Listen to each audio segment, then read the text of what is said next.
because you'll have a teacher who thinks they know the latest research and they disagree with you. And sometimes that's an ego thing.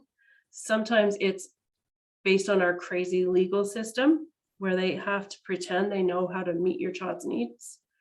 And I think it's building relationships to get around that. If you can't build a relationship with that person, then bring in somebody like a third party who can pretend to be the expert or who can just observe and take notes. I don't know if that makes sense, but sometimes if you can bring in an expert, or you can kind of bond with your speech language pathologist and then make it her idea to have this meeting and sort of feed your information through her. There's a lot of interpersonal dynamics involved. And that's not an answer, but those are some of the things I would think about if they're using strategies that aren't working. I think as associations, it would be really great to have some stuff out on your websites, and I'm happy to help with that too. I'm not an expert yet. I'm gonna start my master's in the spring, so then I can have some letters behind my name, and then we can have expert says, here's how you teach someone with Rett syndrome, because they don't do a great job of valuing parents' input, I'm afraid to say. And that's not everyone, some teachers. Joe's saying thanks so much. Tell Abby I messaged her, good, because she doesn't check her Facebook very often. And Lindsay said yes to something. Yes to helping us put things on our websites. That would be fantastic. Oh, okay. I disagree too. Yeah. I don't know. I don't think I missed any questions, but let me know if I did. I didn't see any other questions. Holly, you've got your hand up. I don't know if that's from before or it's a new one. Yeah, thanks, Karen. It's great. It's a great webinar. And I have some goals from Susan Norwell. We do some private work with her. So, Great. And it really helped me. Like, it's like given a regulated body, good position, access to her device, and an ABC flip book. Olive will do so, whatever. So if anybody wants those, I can email or you can share it. But I found them super helpful. Excellent. That's what I was thinking about when I said there's some phrasing that you could use. I knew Susan had some good ones. Yeah. And like I said, I don't have those collected anywhere because I just kind of do them on the spot. But she's got some good documentation that people could probably borrow. Yeah. Okay. Yeah. Thank you. You're welcome. Okie doke. I think we can wrap it up. I don't know.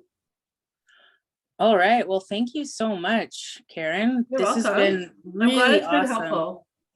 Yeah. And like Sabrina was saying, I think a lot of us are going to have a lot of are going to be able to take these to the schools, and the hand over hand thing is actually blowing my mind. I didn't realize that was a thing. So thank you so much for joining us today and sharing your wisdom and your time. It's so appreciated. And one more shout out to the Rett associations of BC, Alberta, Manitoba, Saskatchewan, and Ontario. This has been a joint project to bring these webinars to you. So thank you very much for joining, and thanks again, Karen. You're welcome, and thanks for organizing all of these. I'm enjoying them. Awesome. Have a great night, everybody.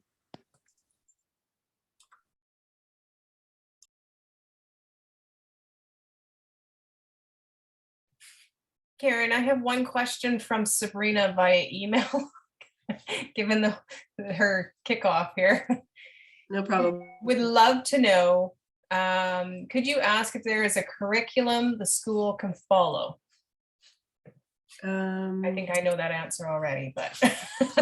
Yeah. I mean, that becomes province specific, right? And she's my province, so I can maybe get back to her. Because it's also dependent on whether you're doing inclusive education or self-contained or some combination. I didn't want to get into all that because it's a big topic. But I can reach out to her, and I guess we're still recording, are we? So there's, in Ontario, the Ministry of Education has posted all of the curriculum publicly online. I would say it's the same for all the other provinces and territories, but it might be called something different. So you can see the curriculum that they've deemed appropriate for regular students, so to speak. But she might be asking about curriculum that's more geared to teaching students with complex communication needs. And that's a different kind of answer. And there's not a really great, I mean, there's no one curriculum that works for everybody. It's a matter of making sure teachers understand the concepts, but I would definitely recommend the recent book by Karen Erickson and David Koppenhaver. And it is called Comprehensive Literacy for Students with Significant Disabilities or something like that. In fact, I think the Ontario Rett Syndrome Association bought those books because we were going to sell them at our conference that was planned for the start of the pandemic, got canceled. So there might be some books handy, like there might be one for Sabrina, but anybody else watching this, that would be a great starting point if you're looking for curriculum for teaching when the student can't use their hands or speak with their mouths.